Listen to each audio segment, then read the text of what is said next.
இது இப்போ காமராசர் யார், வீரமங்கை வேலுநாச்சியார் யார், அஞ்சலை அம்மாள் யார், அவங்களுக்கும் டிஎன்ஏ டெஸ்ட் பண்ணி சர்டிஃபிகேட் கொடுத்துட்டாங்கன்னா நமக்கு பதில் சொல்கிறது கொஞ்சம் எளிமையாக போய்ட்டு நினைக்கின்றேன். ஏன்னா மறுபடியும் நீங்கள் பெரியார் அவர்களையும் அம்பேத்கர் அவர்களையும் ஒரு சிறிய வட்டத்திற்குள் சுருக்குவதுங்கிறது எதற்குமே பயனளிக்காது. சீமான் அவர்களை முதல் அதிகமான மேடை கொடுத்தது திராவிட மேடைகள். திராவிட மேடைகளை பெரியார் இல்லைன்னா நான் இங்கே நின்று வேணாம்னு சொல்லி அவரே பேசுகிறார். அதற்கு பிறகு பெரியாரை இகழ்ந்து பேசுகிறார்.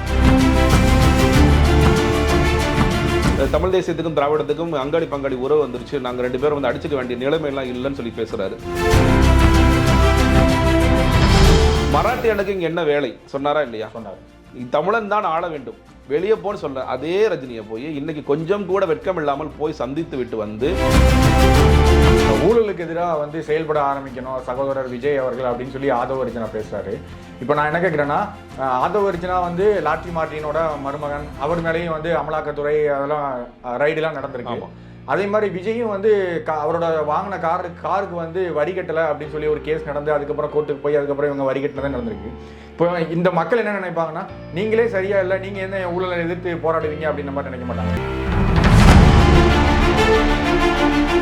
இப்போ இவங்களும் வந்து விஜய் சாரும் வந்து பனையூர்ல போட்டோ ஷூட் தான் நடத்துறாங்க, நேரடியாக போய் மக்களை பார்க்கல. அப்போ அதையும் வந்து மக்கள் வந்து பார்ப்பாங்கல்ல, நீங்க மட்டும் என்ன செஞ்சீங்க? ஸ்பெக்ட்ரம் தமிழ் நேயர்களுக்கு வணக்கம். இன்று நாம் தமிழக வெற்றி கழகத்தின் செய்தி தொடர்பாளர் திரு ஜெகதீசன் அவர்களுடன் உரையாட உள்ளோம். சார் வணக்கம். வணக்கம் சார். அம்பேத்கர் புத்தக வெளியீட்டு விழாவில் விஜயும் ஆதவ அர்ஜுனாவும் கலந்துக்கிட்டது பெரிய ஒரு என்ன சொல்கிறது சர்ச்சையாகவே மாறி இருக்கு. அரசியலில் ஒரு புயலை கிளப்பிருக்கு. தமிழ் தேசியவாதிகள் மறுபடியும் என்ன சொல்கிறாங்க அப்படின்னா, அம்பேத்கர் வந்து மொழி வழி மாநிலங்களுக்கு எதிரானவர், ஹிந்தியை வந்து இந்தியா முழுக்க ஆதரித்தவர், இந்தியா முழுக்க கொண்டு வரணும்னு சொல்லி ஆதரித்தவர், அம்பேத்கர் வந்து பெரியார் மாதிரியே இந்திய விடுதலைக்கு எதிராக பேசியவர், எழுதியவர். இப்போ நீங்கள் பெரியாரையும் அம்பேத்கரையும் நீங்கள் உங்களோட ஐக்கானாக நீங்கள் யூஸ் பண்ணுறீங்க அப்படின்னா, நீங்களும் இந்திய இறையாண்மைக்கு எதிராகவும் தமிழ் தேசிய இணையங்கள் வந்து ஒன்று கூடதை நீங்கள் எதிர்க்கிற மாதிரியும் வந்து அவர் வந்து பாரிசாலன் வந்து குற்றச்சாட்டு வைக்கிறாரு. இதை நீங்கள் எப்படி பார்க்குறீங்க சார்? இதில் இப்போ காமராசர் யார், வீரமங்கை வேலுநாச்சியார் யார், அஞ்சலை அம்மாள் யார், அவங்களுக்கும் டிஎன்ஏ டெஸ்ட் பண்ணி சர்டிஃபிகேட் கொடுத்துட்டாங்கன்னா நமக்கு பதில் சொல்கிறது கொஞ்சம் எளிமையாக போய்ட்டு தான் நினைக்கின்றேன். ஏன்னா நீங்கள் தமிழ் தேசியம்னாலே என்னங்க, அதாவது எல்லாமே தமிழ் தேசியம், திராவிடம், பொது உடைமை சித்தாந்தம், இந்த மாதிரியான கொள்கைகள் எல்லாமே அடிப்படையில் என்ன சொல்லுது, எல்லோருக்கும் எல்லாம் போய் சேரணும் அப்படிங்கிற விஷயத்தை தான் கொண்டு போய் ஒரு கொள்கை என்பது என்ன, முதல்ல இந்த மக்களுக்கு மண்ணுக்கு என்ன தேவையோ அதை நம்ம வெவ்வேறு பெயர்கள் வெவ்வேறு லேபிள் ஒட்டி நம்ம சொல்கிறோம், அவ்வளோதான். அது திராவிடம்னு சில பேர் சொல்கிறோம், தமிழ் தேசியம்னு சொல்கிறோம், பொது உடைமை சித்தாந்தம்னு சொல்கிறோம். ஒவ்வொருத்தரும் ஒவ்வொரு பெயர்களை பயன்படுத்துகின்றோம். ஆனால் அல்டிமேட்டாக மக்களுக்கு நல்லது நடக்கணும் அப்படிங்கிறதா. இப்போ இந்த இடத்துல வந்து பெரியார் அவரோட டிஎன்ஏ சர்டிஃபிகேட், அம்பேத்கரோட டிஎன்ஏ சர்டிஃபிகேட், அவங்க என்ன நல்லது பண்ணாங்கன்னு இவங்க கண்ணுக்கு தெரியவே தெரியாதா? அம்பேத்கர் வந்து காலம் முழுக்க நீங்கள் வந்து எவ்வளோ கஷ்டப்பட்டு பட்டியலின மக்களுக்காக அன்று நடந்த துன்பங்கள் கொடுமைகளுக்கெல்லாம் எப்படி ஒரு விடுதலை பெற்று தந்தார், அவர் எவ்வளோ பெரிய புரட்சியாளராக இருந்தார், எவ்வளோ படித்தார், மக்களை வந்து ஒன்று சேர்ப்பதற்கு எவ்வளோ பாடுபட்டார், எவ்வளோ லைப்ரரியிலே காலமாக கிடந்து எவ்வளோ புத்தகங்களை படித்தார். அதெல்லாம் எதுவுமே தெரியாமல் சும்மா எதுக்கு எடுத்தாலும் வந்து தமிழ் தேசியத்துக்குள்ளே இவங்க வரமாட்டாங்க, அவங்க வரமாட்டாங்க, ஏன் டெஸ்ட் பண்ணிகிட்டே போங்க, எங்களுக்கு என்ன பிரச்சனை, எங்களுக்கு எந்த பிரச்சனையும் கிடையாது. நீங்கள் எல்லாத்தையும் இதே மாதிரி பண்ணிகிட்டே கடைசி வரைக்கும் நீங்கள் தமிழ் தேசியங்கிற பேரில் நீங்கள் வந்து ஒரு தீவிரத்தன்மையை நீங்கள் உருவாக்குறது தான் முயற்சி பண்ணுறீங்களே தவிர எல்லோரையும் உள்ளடக்கிய ஒரு பார்வையை உங்களிடம் இல்லை அப்படிங்கிறத நான் சொல்ல விரும்புகிறேன். நீங்கள் இந்த புத்தக வெளியிடுங்க பாருங்கள். நீங்கள் இன்னும் சொல்லப்போனால் அம்பேத்கர் அவர்களை கூட ஒரு பொது தலைவராக ஏற்றுக்கொண்ட சமூகமாக இன்னைக்கு இந்திய சமூகம் முழுக்க இருக்கான்னா இல்லை. நீங்கள் பட்டியலின மக்களுக்கான தலைவர் மாதிரி ஒதுக்குறாங்க. நீங்கள் அரசியலமைப்பு சட்டத்தின் ஆசான் அவர் தான். இன்றைக்கி இப்போ நம்ம 2 பேரும் உட்காந்து பேசிகிட்டு இருக்கோன்னா நம்மளை வந்து நிர்வகிப்பது அரசியலமைப்பு சட்டம்னா அந்த அரசியலமைப்பு சட்டத்தை உருவாக்கி வருவார். எவ்வளவு கஷ்டப்பட்டு 2 வருடங்களுக்கு மேலாக உட்காந்து எழுதி கான்ஸ்டியூஷனை டிஃபைன் பண்ணி கொடுத்துருக்கார். இன்றைக்கி நீங்கள் எந்த ஒரு காவல் நிலையத்திற்கு போனீங்கனாலும் நீதித்துறைக்கு போனீங்கனாலும் முதல்ல நீங்கள் பார்ப்பது அம்பேத்கருடைய படத்தை தான். ஏன்னா அவர் எழுதி கொடுத்த சட்டத்தின்படி தான் இந்த ஒட்டுமொத்த இந்தியாவும் நடந்து கொண்டிருக்கின்றது. அப்போ அந்த அம்பேத்கர் அவர்களை கூட நம்ம என்ன பண்ணுறோங்க, பட்டியலினத்திற்கு மட்டுமே ஒரு சொந்தக்காரர், இந்த கட்சி மட்டும் பயன்படுத்தினா போதும், இந்த பட்டியலின இயக்கம் மட்டும் பயன்படுத்தினா போதுங்கிற அவரோட தலைமையில் இருக்கும் பொழுது எல்லோருக்குமான தலைவராக அம்பேத்கரை கொண்டு போய் சேர்க்க வேண்டும் அப்படிங்கிற ஒரு மிக முக்கியமான முன்னெடுப்பை தமிழகம் எடுத்திருக்கிறது. அதற்கு துணையாக விகடன் போயிருக்கிறாங்க, வாய்ஸ் ஆஃப் கமெண்ட் போயிருக்கிறாங்க. எங்கள் தலைவர் அதை முன்னின்று அந்த புத்தகத்தை வெளியிட்டு இருக்கிறார். அண்ணன் திருமாவங்க வந்ததால் ரொம்ப சிறப்பாக இருந்திருக்கும் அப்படிங்கிறதா நம்மளோட பார்வையாக இருக்கணுமே தவிர மறுபடியும் நீங்கள் பெரியார் அவர்களையும் அம்பேத்கர் அவர்களையும் ஒரு சிறிய வட்டத்திற்குள் சுருக்குவதுங்கிறது எதற்குமே பயனளிக்காது. நீங்கள் பெரியார் அவர்கள் இன்னும் சொல்லப்போனால் நீங்கள் வந்து இன்னைக்கு எந்த அளவுக்கு போயிட்டாங்கன்னா பாஜக பயன்படுத்துகின்ற பெரியார் ஈவேரா அப்படிங்கிற நீங்கள் தமிழ் மக்கள் மண்ணில் ஈஸியாக அந்நியப்பட்டு போயிடுவாங்க. நீங்கள் பெரியார் அவர்களை ஈவேரான்னு ஒருத்தர் சொல்கிறாருன்னா எனக்கு தெரிஞ்சு இனமான கார்த்திக்லாம் பேச ஆரம்பிச்சார். அப்பெல்லாம் பேச ஆரம்பிச்சிங்கன்னா ரொம்ப ஈஸியாக அப்போ பாஜக ஆளுப்பன்னு சொல்லி துரத்தி விட்டு போயிட்டே இருப்பாங்க மக்கள். இது கூட தெரியாத அளவிற்கு இன்னைக்கு தமிழ் தேசியம் நாம் தமிழர் இன்னைக்கு இருக்காங்கிறது ரொம்ப ஆச்சரியமா இருக்கு. அம்பேத்கர் வந்து ஃபர்ஸ்ட் காங்கிரஸ்ல இருந்தாரு, அப்புறமா வந்து ஜனசங்கத்துக்கு வந்து கூட்டணி வச்சு ஜனசங்கத்துக்கு மூலமா பதவி வகித்தாரு. அதே மாதிரி முஸ்லீம் கூட ஒரு கட்சியில வந்து அந்த கட்சியிலையும் போய் பதவி வைத்து எம்பி ஆனாரு. இந்த மாதிரி வந்து தொடர்ச்சியா ஒரு நிலையான கொள்கையே இல்லாம மாறிக்கிட்டே இருந்தார் அம்பேத்கர். அம்பேத்கர் வந்து அவர் தன்னோட கொள்கையை விட்டு கொள்கைக்காக ஒர்க் பண்ணல, தன்னோட பதவிக்காக தான் ஒர்க் பண்ணாரு அப்படின்னு சொல்லி பாரிசாலன் சொல்றாரு. சரிங்க, இப்போ சீமான் அவர்களை முதல் அதிகமான மேடை கொடுத்தது திராவிட மேடைகள். திராவிட மேடைகளை பெரியார் இல்லைன்னா நான் இங்கே நின்றுப்பேனான்னு சொல்லி அவரே பேசுகிறார். அதற்கு பிறகு பெரியாரை இகழ்ந்து பேசுகிறார். அதற்கு பிறகு ஒரு பக்கம் ஒரு சமயம் என்ன பண்ணுறாரு, நீங்கள் வந்து பிரபாகரனை கடுமையாக எதிர்த்த ஜெயலலிதா அவர்களுடன் இணைந்து கொண்டு இலை மலர்ந்தால் ஈழம் மலரும்னு சொல்கிறார். நீங்கள் பிரபாகரன் அவர்களை தூக்கில் கூட போட வேண்டும் சொல்லி அவங்களுடைய கருத்து, அது விமர்சனம்லாம் பண்ண இதெல்லாம் இருந்துச்சு. அதற்கு பிறகு வேறொரு நிலைக்கு தாவுறார் அவர். இப்போ நாங்கள் வந்து கட்சி ஆரம்பித்து மதச்சார்பற்ற சமூக நீதி கொள்கைகள்னு சொன்ன உடனே இல்லை இது திராவிடத்தை பேசுகிறாங்க, திராவிடமும் தமிழ் தேசியம் எதிரெதிர் நிலைப்பாடுகள், நடுரோட்டில் நீங்கள் நிற்கக்கூடாதுன்னு சொல்லி பேசினார். அடுத்த நாள் போய் என்ன பேசுகிறாரு, திராவிடம் எனக்கு பங்காளி தானே, அங்காளி பங்காளி நாங்களாம், எங்களுக்கு என்ன பிரச்சனைன்னு கேட்கின்றாரு. தமிழ் தேசியத்துக்கும் திராவிடத்துக்கும் அங்காளி பங்காளி உறவு வந்துருச்சு, நாங்கள் 2 பேரும் வந்து அடிச்சுக்க வேண்டிய நிலைமையெல்லாம் இல்லைன்னு சொல்லி பேசுகிறாரு. முரண்பட்டுகிட்டே இருக்கார் தொடர்ச்சியாக. அவர் இப்போ நீங்கள் இதெல்லாம் கம்பேர் பண்ணி பேசுனீங்கன்னா அன்னைக்கு இருக்கின்ற நீங்கள் அரசியல் சூழல் என்பது நீங்கள் கடைசியாக இப்போ பெரியார் அவர்களோ இல்லை அம்பேத்கர் அவர்களோ ஒட்டுமொத்தமாக இந்த நாட்டு மக்களின் முன்னேற்றத்திற்காக விடுதலைக்காக உழைத்தார்கள் என்றால் அதுக்கு யாருக்கும் மாற்று கருத்து இல்லை. அவங்க எந்தெந்த மெத்தட்ஸ் யூஸ் பண்ணாங்க, எங்கெங்கே போனாங்க. இன்னைக்கு இருக்கிற சீமான் அவர்களே நீங்கள் ஒரு இடத்துல நிற்கிறாரா அப்படிங்கிறதே பெரிய கேள்வியாக இருக்குல்ல. தமிழ் தேசிய தலைவர் தானே அவர், தமிழ் தேசியத்துக்கு மட்டும் இருக்க வேண்டியதானே. உங்களுடைய தீவிரமான தமிழ் தேசத்திலே பல குழப்பங்கள் இருக்குது. நீங்கள் என்ன சொல்கிறீங்க, நீ வந்து இங்கே நீ இந்த தமிழ்நாட்டில் பிறந்திருக்கணும், உங்கள் அப்பா தமிழராக இருக்கணும், உங்கள் தாத்தா தமிழராக இருக்கணும், இது எப்படி சாத்தியம் வரும்?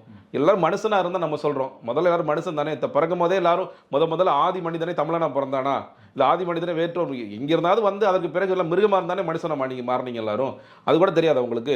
அப்படி இருக்கும் பொழுது மறுபடியும் இந்த டிஎன்ஏ டெஸ்ட் பண்ணிக்கிட்டே இருந்தீங்கன்னா நாம் தமிழர் கடைசி வரைக்கும் இன்னைக்கு வந்து தெரியாதனமாக அங்கீகாரம் மக்கள் கொடுத்துட்டாங்க. மறுபடியும் அவர்கள் பழைய நிலைமைக்கு போய் அங்கீகாரத்தை கூட இழக்கக்கூடிய நிலைமைக்கு தான் போவீர்கள். அதனால் நீங்கள் யார் இந்த அம்பேத்கர் குறித்தோ பெரியார் அவர்கள் குறித்தோ இல்லை காமராஜ் அவர்கள் குறித்தோ நம்ம முதல்ல பேசலாமா, நம்ம பேசுவதற்கு முதல் தகுதி இருக்கிறதா என்று பார்த்து கொண்டு இன்னைக்கு இருக்கிற கான்டெம்பரரி பாலிடிக்ஸ் அரசியலை பேசணும். இன்னைக்கு என்ன பிரச்சனை, இன்னைக்கு யாருக்கு எதிர்த்து நீங்கள் அரசியல் நடத்துறீங்க? இன்னைக்கு உண்மையிலே திமுக எதிர்க்க நீங்கள் தயாராக இருக்கிறீங்களா, இல்லை திமுக எதிர்க்கிறீங்களா, இல்லை வந்து அதிமுக நீ சொல்கிறீங்களா திமுக எதிர்க்கிறோம், அதிமுக எதிர்க்கிறோம், பாஜக எதிர்க்கிறோம், காங்கிரஸ் எதிர்க்கிறோம், இதெல்லாம் எதிர்த்து முதல்ல அரசியல் பண்ணுறீங்களா? நீங்கள் யாருக்காக எதிர்த்து அரசியல் பண்றோட தெரியாத ஒரு மோசமான நிலையில் நீங்கள் இருந்து கொண்டிருக்கிறீர்கள். அப்படி இருக்கும் பொழுது ஆனால் நாம் தமிழர் கட்சி வந்து திமுக காங்கிரஸை வந்து ரொம்ப அதிபயங்கரமா விமர்சனம் பண்ணுது.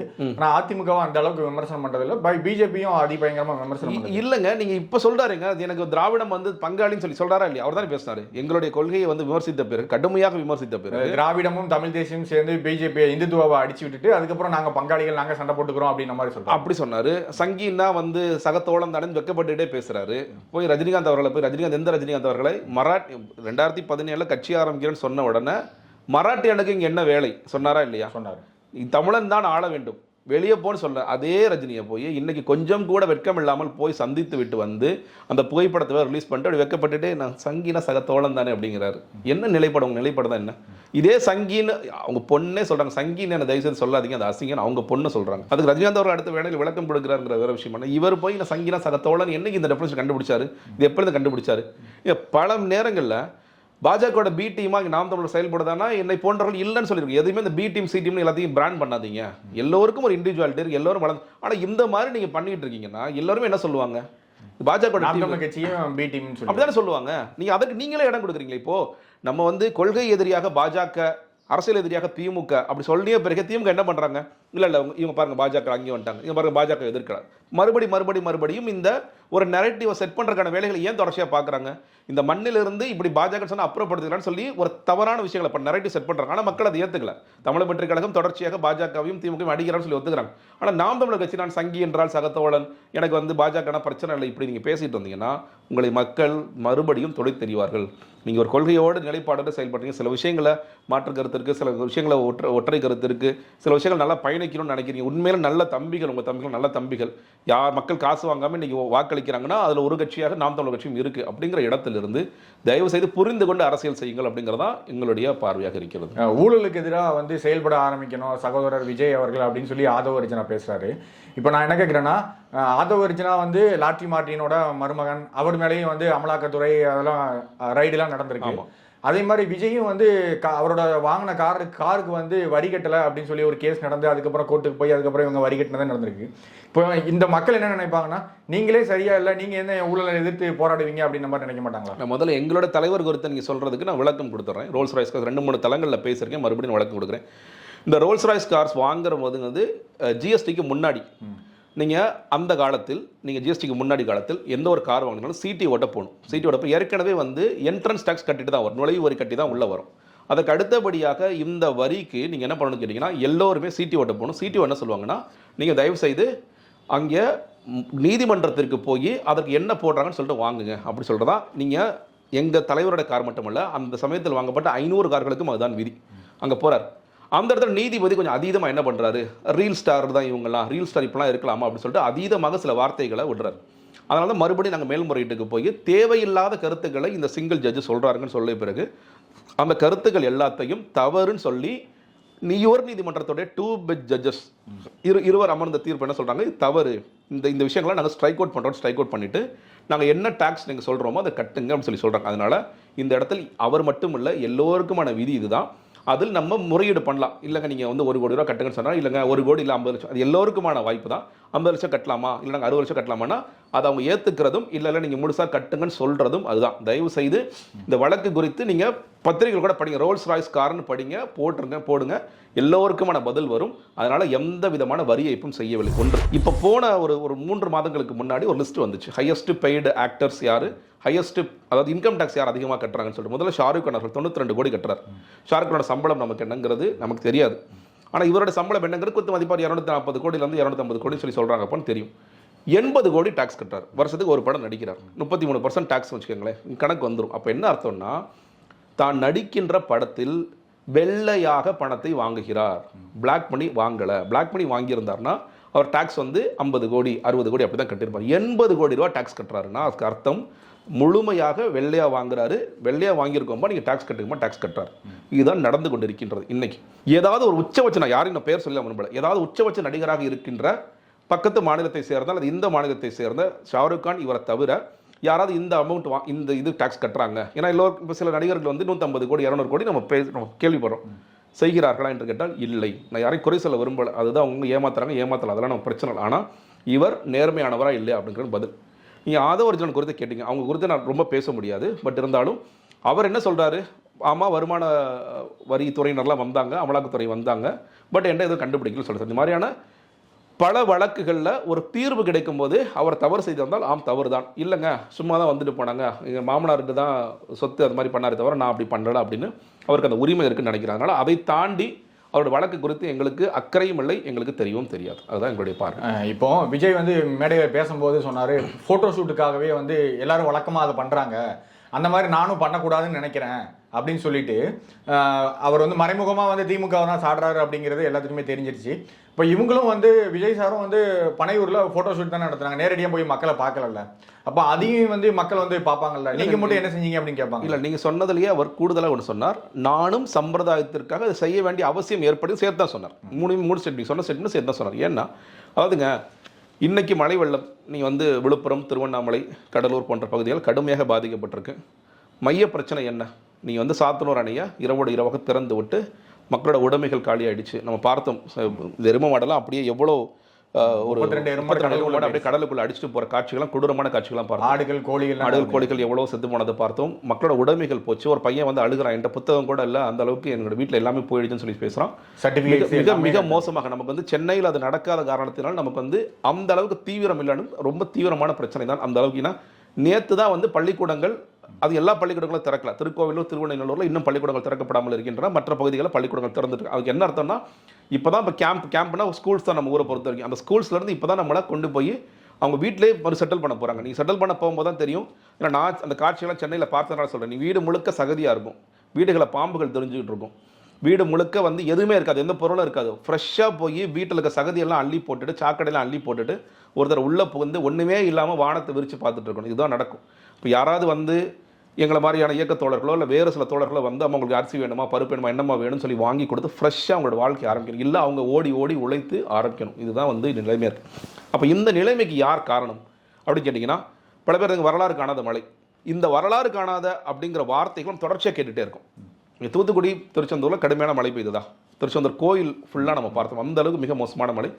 இது வரைக்கும் 100 வருஷத்தில் இது மாதிரி பெஞ்சது இல்லைங்கன்னு சொல்லி சொன்னாங்க. சரி, இப்போ அதே மாதிரி என்ன சொல்லுங்கள், விழுப்புரத்துலையோ இல்லை திருவண்ணாமலையிலையோ இல்லை ஊத்தாங்கரையிலையோ இவ்வளோ மழை பெஞ்சதே கிடையாது. ரொம்ப வருஷம் ஆயிடுச்சு, பல வருடங்கள் ஆகிட்டது. நான் சொல்கிறேன், இங்கே ஒரு பாடம் ஒன்று கற்றுக்கிறீங்களா, இல்லை கற்றுக்கிறீங்களா இல்லையாங்கிறத முதல் கேள்வியாக இருக்குது. அதை கற்றுக்கிட்டு இருந்தீங்கன்னா இங்கே ஒரு பாடத்தை நீங்கள் செயல்படுத்த முடியும். நான் பொதுவாகவே வர்றேனே, இங்கே டிசாஸ்டர் மேனேஜ்மெண்ட் ஆக்ட்னு ஒன்று இருக்குது. அது எங்கேருந்து வந்துச்சுன்னா தமிழ்நாட்டில் தான் வந்துச்சு. ஏன்னா சுனாமி 2004 வந்தபொழுது நமக்கு சுனாமினால் என்னன்னு தெரியாது.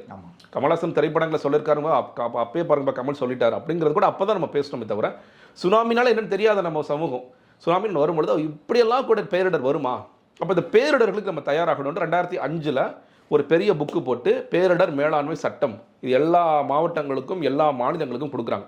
எல்லா மாநிலங்களுக்கும் கொடுக்குறாங்க. மாநில முதலமைச்சர்கிட்ட கொடுத்து என்ன சொல்கிறாங்க, இந்த பேரிடர் மேலாண்மை சட்டம் என்ன தெரியுங்க சொல்லுது, 3 மாதங்களுக்கு ஒரு முறை மாநில முதலமைச்சர் தலைமையில் அந்த பேரிடர் மேலாண்மை குழு அமர்ந்து நம்ம ஊரில் என்னென்ன பிரச்சனைகளாக வரலாம், அதற்கு நம்ம எந்த தயார் நிலையில் இருக்கலாம்னு சொல்லிட்டு பண்ணுறாங்க. இது ஒவ்வொரு மாவட்டத்திலையும் மாவட்ட ஆட்சியர் தலைமையில் 3 மாதங்களுக்கு. ஏன் நான் 3 மாதம் சொல்லி சொல்கிறேன்னா, இது வந்து வடகிழக்கு பருவமழை வரப்போகுது, அதுக்கு முன்னாடி போடுற கூட்டம் இல்லை. இல்லைங்க, ஒருவேளை கடுமையான வெயில் சொல்லி சொல்கிறாங்க, ப்ரெடிக்ட் பண்ணுறாங்க, வறட்சிக்கு முன்னாடி போடுற கூட்டம் இல்லை. நீ ஜனவரியில் போட்டு அடுத்து ஏப்ரலில் போடு, அடுத்து வந்து ஆகஸ்ட்டில் போடு, இப்படின்னு ஒவ்வொரு 3 மாதங்களுக்கும் ஒரு முறை தயார் நிலையில் நம்ம இருக்கோமா? ஏன்னா பேரிடர்ங்கிறது என்ன வேணாலும் இருக்கலாங்க. நான் வந்து ஒக்கி புயல் நீங்கள் பார்த்துருப்பீங்க. ஒக்கியில் என்ன பிரச்சனை, உள்ளே போன மீனவர்கள் திரும்ப வரவே இல்லை. ஸோ படகு நம்ம கம்யூனிகேட்டே பண்ண முடியலங்கிற அளவுக்கு சிக்கல் ஏற்பட்டுச்சு. அப்போ அதுக்கு என்ன பண்ணோம், வரதா வேறு மாதிரி ஏற்பட்டுச்சு. கஜால நான் களத்தில் 40 நாள் இருந்தேன். கிட்டத்தட்ட 2 லட்சத்துக்கு மேற்பட்ட மரங்கள் விழுந்துச்சு. அங்கே பெரிய மழை பெய்யல, மரங்கள் விழுந்துச்சு. அந்த மரங்களை எடுத்து போடுறதுக்கு ரொம்ப ரொம்ப மாசமாச்சு. கடலூரில் வெவ்வேறு மாதிரியான புயல் வந்துகிட்டு இருக்கு. இப்போ வந்து சென்னை பெருவெள்ளம், தூத்துக்குடி பெருவெள்ளம், நீங்கள் வந்து விழுப்புரம் சாத்தனூர் வரைக்கும் வந்துருச்சு, எல்லாமே வந்துருச்சு. அப்போது இது எதுக்காகனா நீங்கள் தயார், இது இல்லாமல் வறட்சி நிறைய நேரங்களில் வரதையும் பார்க்கணும். அப்போது 3 மாதங்களுக்கு ஒரு முறை நீங்கள் உட்கார்ந்து ஓகேங்க, சப்போஸ் ஒரு ட்ரில் மாதிரி விழுப்புரத்தில் நாளைக்கு ஒரு பெருமழை பெய்யுது, நம்ம தயாராக இருக்கோமா அப்படின்னு கேட்டிங்கன்னா எல்லோரும் கையை பேசிட்டு ஐயா தயாராக இல்லையா, அட்லீஸ்ட் அந்த மீட்டிங்காவது போட்டிங்கன்னு கேட்டால் மீட்டிங் போடல. ஏன்னா உங்களுக்கு அதெல்லாம் எதுக்கு போடணும், நம்ம எதுக்கு தேவையில்லாத வேலை. டிசாஸ்டர் மேனேஜ்மெண்ட் ஆக்ட் பற்றி சிஏஜி ரிப்போர்ட் என்ன சொல்லுது தெரியுங்களா, இன்றைக்கி அன்ஃபார்ச்சுனேட்லி சுனாமி வந்துச்சுன்னா உங்கள் ஊரில் ஒன்று கூட இல்லை, நீங்கள் எதுவுமே எமர்ஜென்சி ரெஸ்பான்ஸ் சென்டர்ஸாக இருக்கக்கூடிய கம்யூனிகேட் பண்ணுற லைன்ஸ் கூட உங்கள்கிட்ட ஒர்க் ஆகாது. இந்த லட்சணத்தில் தான் நீங்கள் உங்களை டிசாஸ்டர் மேனேஜ்மெண்ட்டாக வச்சுருக்கீங்க. இது உண்மையா இல்லையானா ஆமாம். நீங்கள் வந்து அதுக்கு கொடுக்கப்பட்ட உபகரணங்கள் பிரிக்கப்படாமல் இருக்கின்றன அப்படிங்கிறத சொல்கிறாங்க. அதற்கு ஒதுக்கப்பட்ட அலுவலகங்கள் வேறு ஒரு பயன்பாட்டில் இருக்கின்றன. இந்த லட்சணத்தில் நீங்கள் இருக்கிறதுனால நம்ம என்ன சொல்கிறோன்னா, ஒரு சட்டம் போடுறாங்க, அந்த சட்டத்திற்கு சிஏஜி அறிக்கைகள்லாம் கொடுக்குறாங்க. நீங்கள் 2015 சிஏஜி அறிக்கை கொடுத்தாங்க. அந்த சிஏஜி அறிக்கை வச்சு இன்றைக்கி ஏதாவது பண்ணிருக்கீங்களா? செம்பரம்பாக்கம் ஏரியா தூர்வாருங்கன்னு சொல்கிறாங்க. செம்பரம்பாக்கம் அவ்வளோ ஸ்கேல்ஸ் இருக்குது, அதை எடுத்து நீங்கள் விற்க கூட செய்யலாம். அவ்வளோ லட்சக்கணக்கான ரூபாய்க்கு போகும் ஒரு பக்கம். அதை ஆழப்படுத்துங்க. மழை பெய்யுதில்ல, நல்ல மழையை உள்வாங்க. நீங்கள் எதுக்கு இந்த இத்தனை 3 டிஎம்சியிலேயே நீங்கள் உட்காந்துட்டு இருக்க போகிறீங்க? செம்பரம்பாக்கத்தை ஆழப்படுத்துங்க. நீங்கள் எக்ஸ்டெண்ட் பண்ண அப்படின்னு எக்ஸ்டெண்ட் பண்ணுங்கள். புதிய நீர்நிலைகளை நிச்சயமாக அவங்களால் உருவாக்க முடியாது. அப்போ இருக்கின்ற நீர்நிலைகளையாவது நீங்கள் பாதுகாத்து செய்யுங்கள் சொல்கிறாங்க. நம்ம என்னைக்காவது செஞ்சோமா? எடப்பாடி ஆட்சி காலத்தில் அவருக்கே வந்து மராமத்து பணிகளின் நாயகன் அப்படின்னு சொல்லி பேரெல்லாம் எல்லா அரசியலும் எல்லாரும் பேரெல்லாம் நல்லா வாங்கிக்கிறாங்க. செம்பரம்பாக்கத்தை இது வரைக்கும் எந்த ஆட்சியாராவது நீங்கள் வந்து நான் கலைஞரிலிருந்து ஜெயலலிதா அவர்களிலிருந்து ஓபிஎஸ் அவர்களிலிருந்து இபிஎஸ் அவர்களிலிருந்து இன்றைக்கி இருக்கிற முதலமைச்சர் ஸ்டாலின் வரைக்கும் யாராவது ஏதாவது செய்துள்ளார்களா என்றால் யாருமே செய்வதற்கு அக்கறை. நீரியல் நிபுணர் ஜனகராஜ் போன்றவர்கள் எனக்கு தெரிஞ்ச அவர்கள் 15-20 வருஷம் பேசிகிட்டே இருக்காரு. இந்த 2015 வெள்ளத்திற்கு பிறகு தொடர்ச்சியாக பேசுகிறார். இல்லை, வருஷம் வந்து அரசு வந்து அறிக்கை விடுது, ஏரிகளில் கண்மாயில் குளங்களில் நீங்கள் மண் எடுத்துக்கோங்க, இலவசமாக வந்து விவசாயிகள் மண் எடுத்துக்கோங்க, உங்கள் விவசாயத்துக்கு பயன்படுத்திக்கோங்க அப்படிங்கிறது வருஷம் பண்ணிட்டு தான் இருக்காங்க. வருஷம் எடுத்துகிட்டு தானே இருக்காங்க விவசாயிகளும். இல்லைங்க, தூர் வாடுறது வேறு, மண் எடுங்கன்னு சொல்கிறது வேறு. நீங்கள் மழை முடிஞ்சதுக்கு பிறகு மண் எடுத்துகிட்டு போங்க, உங்களுக்கு தேவைப்பட்டதை நீங்கள் மாட்டு வண்டியில் எடுத்துகிட்டு போங்க, டியூஸ்வீட்டில் எடுத்துகிட்டு போங்கிறது வேறு. நம்ம சொல்கிறது செம்பரம் தண்ணீர் இருக்கும் போது செம்பரத்தில் செய்ய முடியும்னு சயின்டிஃபிக்காக சொல்கிறாங்க. இன்றைக்கி செய்ய முடியும், அது செய்ய முடியாத ஒரு விஷயம்லாம் கிடையாது. ஆழப்படுத்தல் செய்ய முடியும்.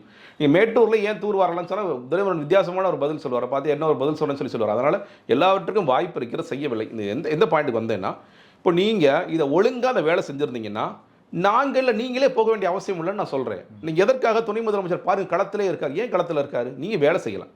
உங்கள் அமைச்சரவை ஒழுங்காக வேலை செஞ்சுருந்தாங்கன்னா துணை முதலமைச்சர் அவரோட வேலையை பார்த்துட்டு இருப்பார். இளைஞர் நலன் என்னப்பா பண்ணணும், ஸ்பெஷல் ஸ்கீம்ஸில் என்னப்பா பண்ணணும் தான் பேசிட்டு இருப்பாரு தவிர, நீங்கள் சேகர் பாபு சொல்கிறாருல்ல, நாங்கள் பார்த்து களத்துக்கே அவர் வரல, நாங்கள் களத்துக்கு வந்துட்டோன்னு. உங்களோட வேலை என்ன?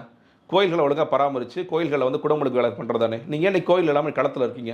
ஏன்னா உங்கள் துறை மந்திரிகள் வேலை செய்யலை, நீங்கள் ஒட்டுமொத்த அமைச்சராக வேலை செய்யலை. நீங்கள் ஒழுங்காக வேலை செஞ்சுருந்தீங்கன்னா நீங்கள் இன்றைக்கி கோயில் வேலை தான் பார்க்க போயிருப்பீங்களே தவிர இந்த வேலையை பார்க்க வேண்டிய அவசியம் இல்லை. அதுதான் எங்கள் தலைவர் சொல்கிறார், நீங்கள் அதன்படி செயல்படுங்கள்.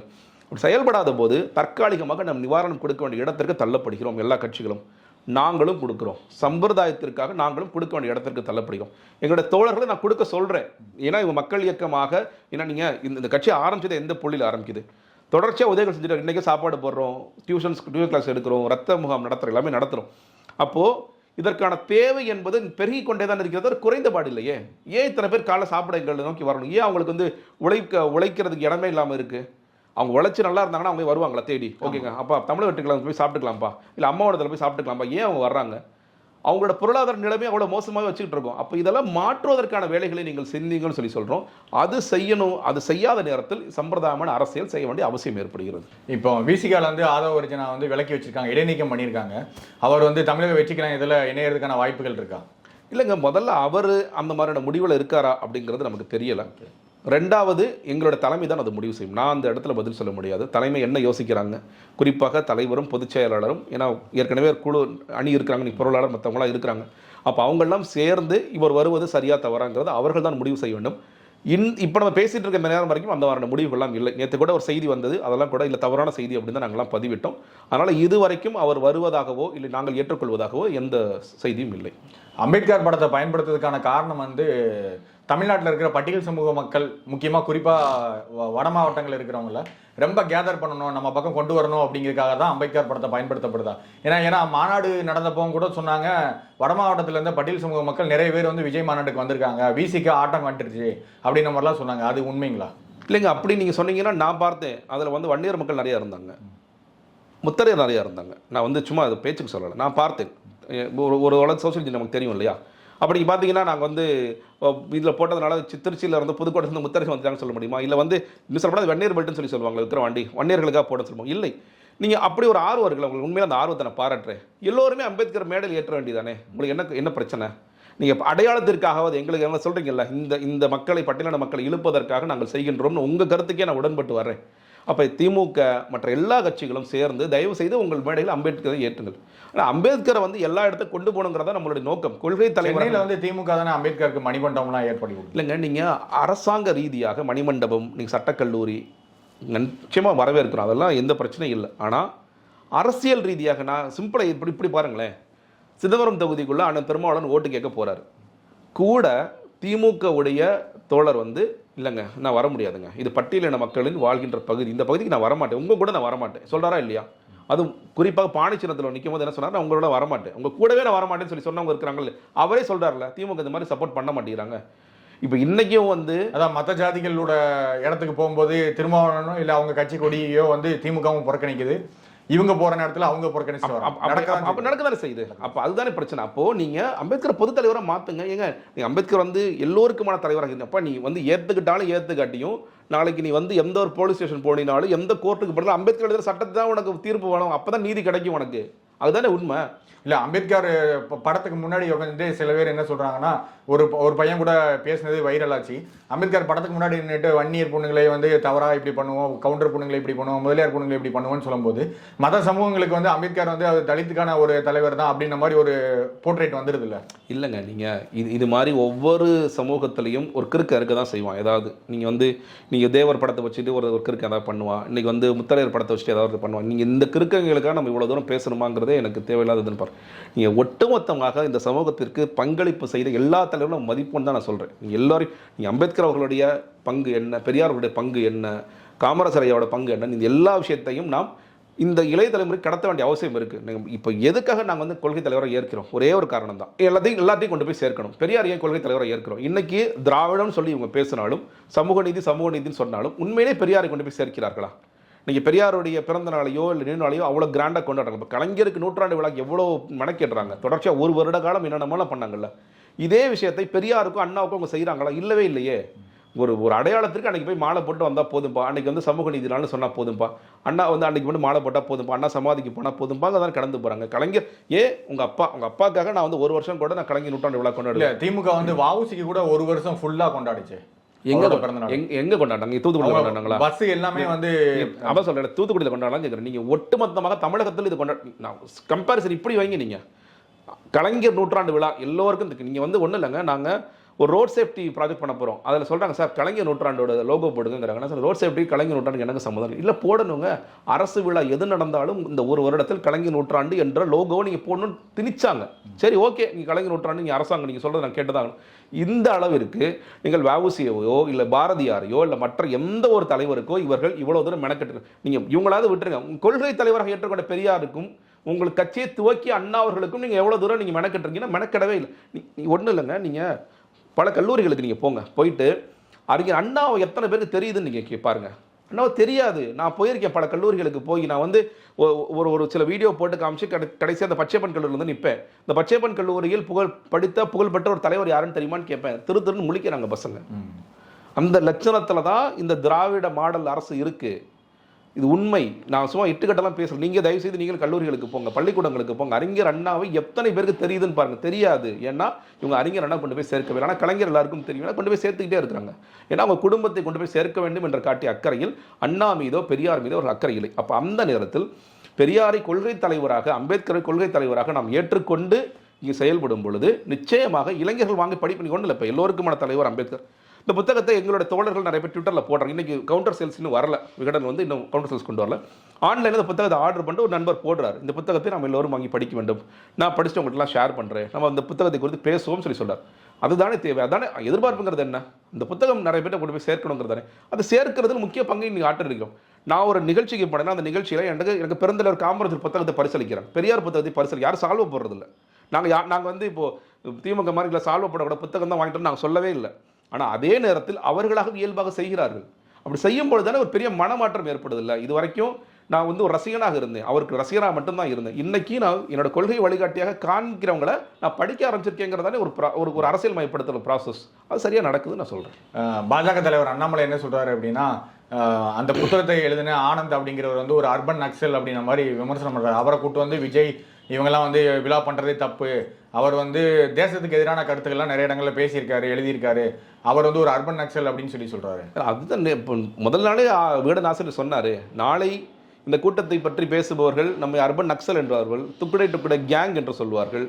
அதே மாதிரி இங்கே இருக்கின்ற அரசாங்கத்தை விமர்சித்தால் நம்மை சங்கி என்பார்கள். இதுதானே நடந்துச்சு. அர்பன் நக்சல் சொல்லாட்டி தானே ஆச்சரியம், அண்ணாமலை அப்படி சொல்லாட்டி தானே ஆச்சரியம். இல்லை, வழக்கமாக வந்து ஹெச் ராஜா தான் அந்த மாதிரி சொல்லுவார். இது வரைக்கும் அண்ணாமலை வந்து யாரையுமே அப்படி சொன்னதில்லை. ஆனால் இவரை மட்டும் குறிப்பிட்டு சொல்கிறாரு அர்பன் நக்சல். இல்லைங்க, அதான் நீங்கள் அவர் மேலே ஒரு வழக்கு இருக்குது, ரைட்டு. அவர் நீதிமன்றத்தில் அவர் பர்மிஷன் வாங்கிட்டு அவர் வந்து வர்றாரு. வழக்கும் என்ன, அவர் அரசாங்கத்தை எதிர்த்து பேசுகிறார், அரசாங்கத்தை களமாடுகிறார் தொடர்ச்சியாக. நீங்கள் தலித் ரைட்ஸ்க்காக நிற்கக்கூடிய ஒரு தலைவராக அவர் இருக்கின்றார். நீங்கள் அப்படி இருக்கின்ற காரணத்தினால் அவர் அப்படி தான் பேசுவாங்க. அப்போ நீதியரசர் சந்திர பக்கத்தில் உட்காந்துருக்கார் இல்லையா? அவர் இல்லைங்க, இவர் வந்து அர்பன் நக்சல்லாம் அவர் உட்காந்துரு, உண்மையில் நக்சலாக இருந்தால் உட்காந்துருப்பார், உட்கார மாட்டார்.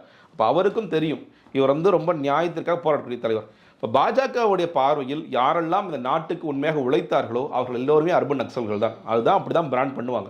அந்த அண்ணாமலையாக இருந்தாலும் ஹெச் ராஜாவாக இருந்தாலும் எல்லாரும் அப்படி தான் பண்ணுவாங்க. இன்னொன்று கூட என்ன சொன்னார், மணிப்பூருக்கு வந்து நான் உங்களை கூட்டிகிட்டு போகிறேன்னு சொன்னார். நான் மறுபடியும் சொல்கிறேன், தயவு செய்து மணிப்பூருக்கு பிரதமரை கூட்டிகிட்டு போங்க, இல்லை பிரதமரை உங்கள் கையை பிடிச்சி நீங்கள் கூட்டிகிட்டு போங்க. உங்களை ஏன் பிரதமர் போக மாட்டேங்கிறார்? அதான் நம்ம கேள்வி. உங்கள் பிரதமரே போக மறுக்கின்ற ஒரு இடத்திற்கு நான் எங்கள் தலைவரை கூட்டிகிட்டு போய் என்ன பண்ண போகிறீங்க? நீங்கள் போங்க, முதல்ல ஃபோட்டோ எடுங்க, வீடியோ எடுங்க, அங்கே ரொம்ப சுபிட்சமாக இருக்குங்க பாருங்கள், எவ்வளோ பச்சையில் இருக்குது பாருங்கள், மக்கள்லாம் எவ்வளோ சந்தோஷமாக ஜாலியாக விளையாண்டுருக்காங்க பாருங்கன்னு சொல்லி காமிங்க. பற்றி எறிந்து கொண்டிருக்கு. நேற்று கூட உச்சநீதிமன்றம் என்ன சொல்றாங்க மணிப்பூர் குறித்து பேசும்பொழுது, மணிப்பூர் பற்றி எறிதுன்னு நம்ம பேசினாலும் மணிப்பூர்ல மறுபடியும் வந்து பிஜேபி தானே வெற்றி பெறாங்க. இல்லைங்க, இப்போ விவசாயிகள் போராட்டம் வந்து ஹரியானா பஞ்சாப்ல இருந்து விவசாயிகள் போராடிட்டு இருக்காங்க டெல்லி எல்லையில. ஆனாலும் ஹரியானா சட்டசபை எலெக்ஷன் நடக்கும்போது பிஜேபி தாங்க வெற்றி பெறுங்க. நீங்க எல்லாவற்றையுமே நம்ம தேர்தல் அரசியலோட தான் சேர்த்து பார்க்க போறோம்னா பிஜேபி தான் இந்த மண்ணில் கிட்டத்தட்ட இப்போ 3ஆவது டேர்ம் ஆண்டுகிட்டே இருக்கிறாங்க.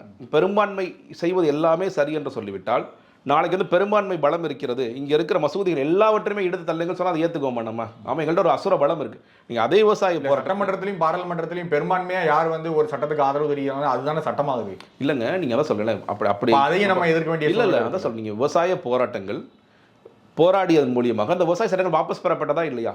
பெரிய அதீத பெரும்பான்மை. எதிர்க்கட்சிகள் யார் சொன்னாலும் நான் கேட்க மாட்டேன்னு சொல்லி எதிர்க்கட்சிகளை தூக்கி வெளியே போட்டாங்க.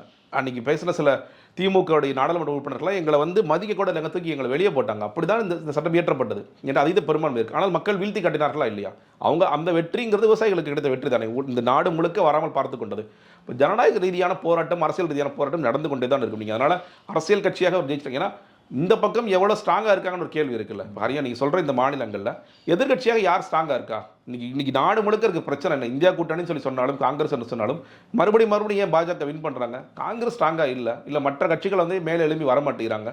இங்கே இன்னொன்று, தேர்தல் ஆணையத்தையுமே முடக்கி தானே வைக்கிறாங்க. தேர்தல் ஆணையம் எப்படி சிறப்பாக செயல்படுதா? இந்த தலைவர் சொன்னார் இல்லையா, தேர்தல் ஆணையர்களை நீங்கள் தேர்வு செய்யும் விதமே இன்றைக்கி கேள்விக்குறியாக இருக்குல்ல. நீங்கள் அதில் உச்சநீதிமன்ற நீதிபதி இருக்க வேண்டாம், நம்ம நமக்கு யார் தோதா வருவாங்களோ அந்த சட்ட அமைச்சர் வச்சுக்கலாம், நான் இருக்கேன், நீங்கள் எதிர்ப்பு சில வருஷமாக பேருக்கு வச்சுக்கலாம், அவர் வரமாட்டார். இப்போ நம்மள்கிட்ட மெஜாரிட்டி இருக்கும், அங்கே ஒரு பெரும்பான்மை வேறு, இங்கே ஒரு பெரும்பான்மை இருக்கும், நம்ம யாருக்கு நமக்கு சரியானவர்களோ அவங்கள தேர்தல் ஆணையராக வச்சுக்கலாம், நம்ம சொல்கிறத மட்டும் தான் அவர் கேட்பார், நமக்கு கிடைத்த ஒரு அடிமையாக அவர் இருப்பார். இண்டிபெண்டன்ட் பாடின்னு சொல்கிறோம். தேர்தல் ஆணையம் இன்றைக்கி உண்மையிலேயே சுதந்திரத்தன்மையோடு செயல்படுகிறதா? இல்லை. அப்போ அதற்காக அந்த தேர்தல் ஆணையம் நடத்துகின்ற தேர்தல்கள் தான் வேறு வழி இல்லாமல் நம்ம ஏற்றுக்கிட்டு போகிறோம். இன்றைக்கி மகாராஷ்டிரா தேர்தல் குறித்து இப்போ சர்ச்சைகள் வந்து கொண்டு தான் இருக்கின்றது. அப்போ அதையெல்லாம் முழுக்க நாம் ஏற்றுக்கொண்டு போகிறோமா அப்படின்னு கேட்டிங்கன்னா இல்லை. ஜனநாயகத்திற்கு நீங்கள் பெரும்பான்மை எது செய்தாலும் சரி என்ற பார்வை முதல்ல தவறு நான் பார்க்கின்றேன். நம்முடன் இணைந்து பல்வேறு கருத்துக்களை பயந்து கொண்டமைக்கு மிக்க நன்றி சார்.